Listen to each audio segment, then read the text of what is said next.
The ranking Republican on the powerful House Intelligence Committee tells CBS News about new developments in Ukraine, the controversial decision to negotiate potential plea deals with the 9/11 suspects, and the significant developments in the Mar-a-Lago investigation. What's your reaction to the appointment of a special master? Well, I think it's an important step because the court, an impartial advocate with the special master, will review these documents and return to the government and return to Donald Trump those documents which are theirs and should be returned. Okay. As the ranking member of the House Intelligence Committee, have you been briefed on the Mar-a-Lago records? No, we've asked to be briefed, and the Department of Justice and the FBI have declined to brief us.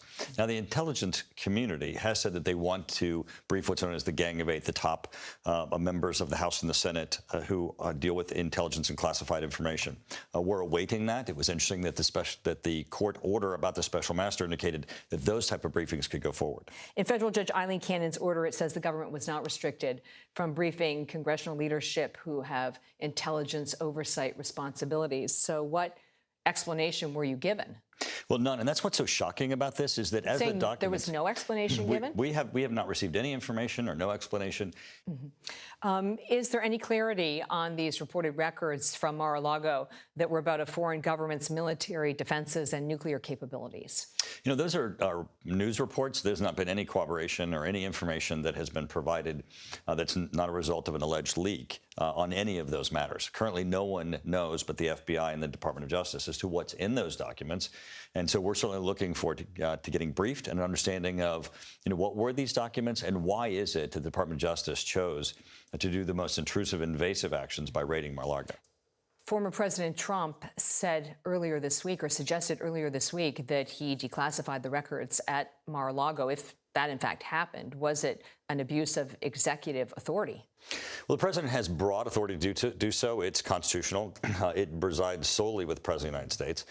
But in your mind, it was not an abuse of his executive authority to declassify? Well, the president doesn't, they have no abuse of the authority in declassification. It is under their sole discretion, and that's even constitutionally been court reviewed.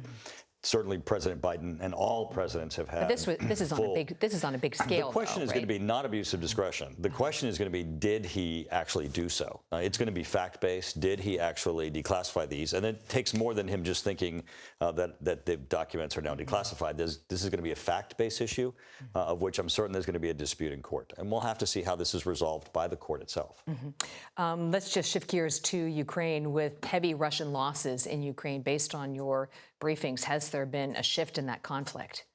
Well, certainly Ukraine is making advances, and they're doing so with the aid of our weapons and weapons from the West and other NATO countries, and their own ingenuity, their will to fight, their own strategies and weaknesses, obviously on the part of Russia and Russian troops.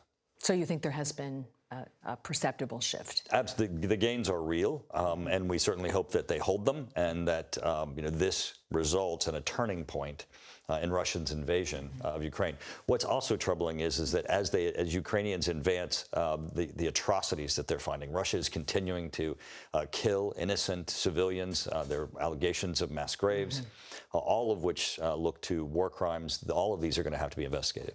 Do you believe that there is significant evidence of war crimes in Ukraine at this point? I mean, now the effort is for the United States and others to aid Ukraine to put together those cases so that we can go to the International Criminal Court and actually seek justice for those who have been victims for these atrocities. What kind of support is Russia receiving from Iran and China? Well, we receive reports that from Iran that they are buying weapons from them. We see reports, obviously, of North Korea. On the battlefield itself, there certainly are evidences of Iranian weapons. No one is seeing any evidence at this point of China assisting or aiding Russia. What's your assessment of this week's meeting between the Russian and Chinese presidents? This was very interesting because when President Xi and President Putin met in February, they had this no limits declaration as to the level of their partnership. But obviously there were limits because China did not step in and provide military aid to Russia. Vladimir Putin stands today in front of President Xi, a much diminished world leader, as we have seen not only the atrocities, just the brutality of what his military has done in Ukraine, but also how they have failed.